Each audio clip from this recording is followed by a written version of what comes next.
So today I'll be showing you how to revert back to the default chat theme for both individual chats and for the entire WhatsApp for all the chats basically. So for individual chats, simply go back to that individual chat, open it, and then tap on the name of the person you're chatting with. That's going to open that particular chat's settings page. You want to tap on chat theme, and then you can revert to the default chat theme, which is normally this chat theme here. So it's always going to be there. You can tap on it and you can see everything looks the way WhatsApp has always looked. You can tap on set, and that's going to revert that particular chat to the default chat theme.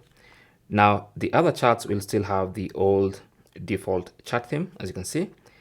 So to change the chat theme or to revert the chat theme of all the chats back to default, just tap on settings and then go to chats. Under chat settings, tap on default chat theme, and then you should see the default chat theme. So you can tap on that and then tap on set, and that's going to revert all the chats back to the default chat theme.